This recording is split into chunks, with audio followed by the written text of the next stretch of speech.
is small.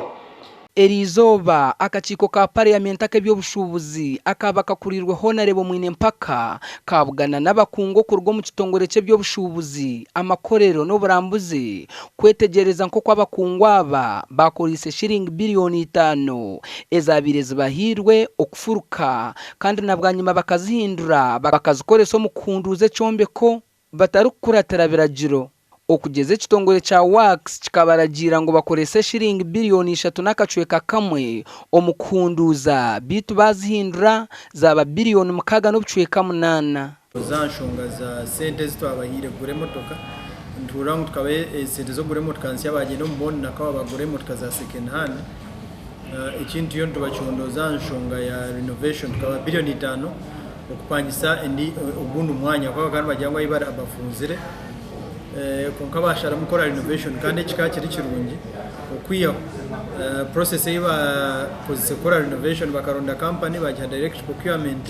ministry ya works ya barangu renovation itaga biliyoni 3 zonka kandi bo bagenda bakore byabo bakora batam biliyoni 6 batam 6.2 billion tushanga wareba cyese namba ni modro 2019 aha nizikiraho miliyoni 4 konka bo batekaho miliyoni rukaga mwene ruhanga wanjye ubushumo bunarebera izoba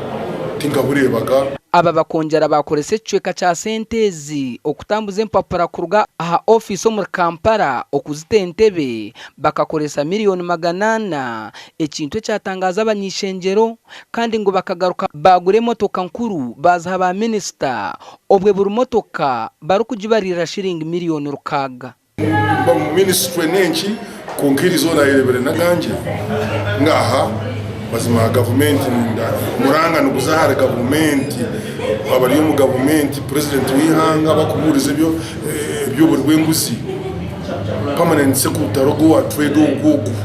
wato bazima tukaza kwiguta kurungi twamureba no mukoti bitu bamwe mu bakungu kurwo mu kitongore eki bagira ngo permanent secretary n'abagenzi be bakababingo mukore imirimo yabo bakore babire nibenda obwe bari kugambe bitaru kukwatagana. But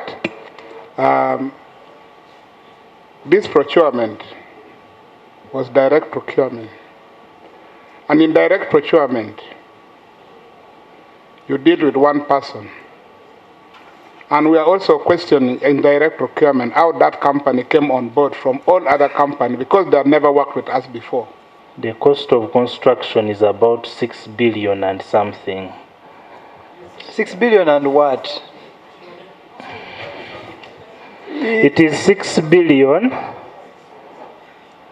63 million